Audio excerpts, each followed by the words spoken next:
Well, a likely Islamist attack in Southend has highlighted the terrorist threat this country faces. Sohail Ahmed is a former Islamist and now counter-extremism practitioner and joins me in the studio. Sohail, thank you so much for coming back. We were speaking yesterday on the programme and unfortunately our interview had to be curtailed a little bit because of what was going on in the House of Commons. We were talking about the threat that the United Kingdom faces, and you think that that threat has grown in the last few years? Absolutely. Every single time an Islamist terror attack has been carried out in our country, it has been a declaration of war against the United Kingdom. And it hasn't been a declaration of war by any foreign nation state, nor by any uniformed officer of any army, but a declaration of war by a quasi-political, quasi-religious ideology, the ideology of Islamism. Now, it poses an existential threat to the UK and to the West at large. And if we don't come to grips with the severity of the threat we're facing, the gravity of the situation that has befallen us, we would have made a fatal mistake. And it will lead to the inevitable degradation and eventual death of our cherished values. That's a very, very strong statement. So I'm thinking about other countries in the world that have faced similar attacks, particularly France, for example, that in recent years has seen a spate of Islamist killings, indeed the beheading of a teacher relatively recently. In response to that, I've thought that President Macron has actually been pretty bold in terms of standing up for the values of France. And I wonder if that's a route that the UK could potentially follow as well, being much more bold in asserting what British values are as a way to combat this this sort of, I don't know, sort of parallel culture that to some extent... A fifth column almost. That's a strong way to put it. Yeah. What would you say to following that sort of playbook? I would say that I very much like the way in which Macron has been dealing with it. I don't entirely agree with the way he's been dealing with it, but I would like to see the UK be a little bit more bold in the way it tackles with this ideology. For instance, no one dare say that this is name Islamism or even name Islam or talk about the roots of this ideology or how prevalent it is. For instance, I know, and I can't tell you how, but I know that politicians are aware of the extent of this threat, but they don't publicize it.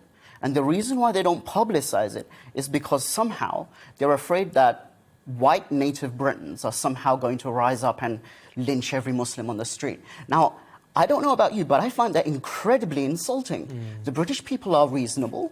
The British people are sensible. They're not xenophobic. They're not racist. They're not Islamophobic. They're not anti-Muslim. And the idea that somehow it's going to lead to civil strife is insane. Now, we live in representative democracies. And how on earth can the public make informed voting decisions if it's not aware of the extent of the threat we face? So in your view, politicians tiptoeing around the word Islamism is because they don't want to incite something within the British public. That seems like a very odd way to go about politics. It seems like an untruthful way to go about politics. Would you like to see many more politicians standing up and saying that there is an Islamist threat in this country, calling it out by name, and saying that more should be done to tackle it? I wouldn't want more politicians doing it. I would want all politicians doing it.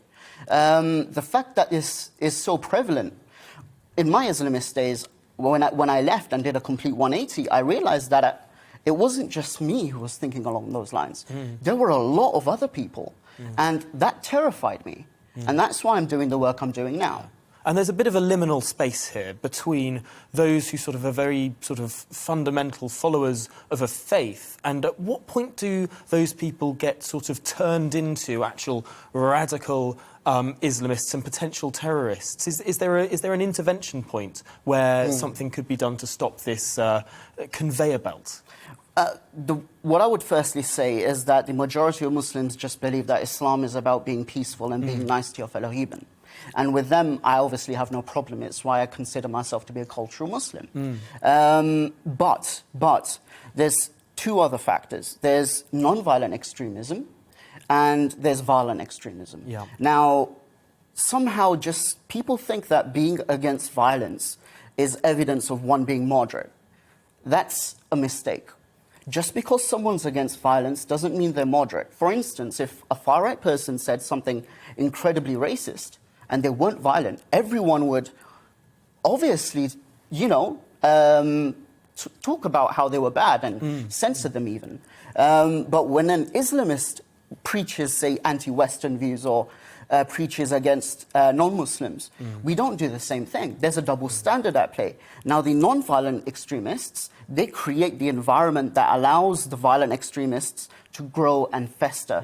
And that's what we need to be dealing with. We need to be dealing with not just the violent extremists, but also the non-violent extremists. This goes a lot deeper than people realize. So it's that one stage before that we need to be looking at, that potentially, if not state intervention, cultural intervention needs to be at play here, saying that certain views, I don't know whether it's anti-democratic or anti-pluralistic views, even if they don't present themselves in terms of violence, they still need to be challenged rigorously in the public sphere. Absolutely. Now, I'm on the left. I'm actually an active member of the Labour Party. But unfortunately, my side of the political spectrum sometimes, unknowingly in fact, allies itself with Islamists, because the Islamists present themselves as though they're moderate.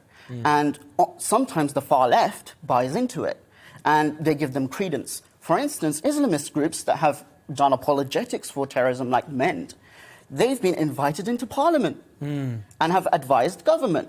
That's just crazy.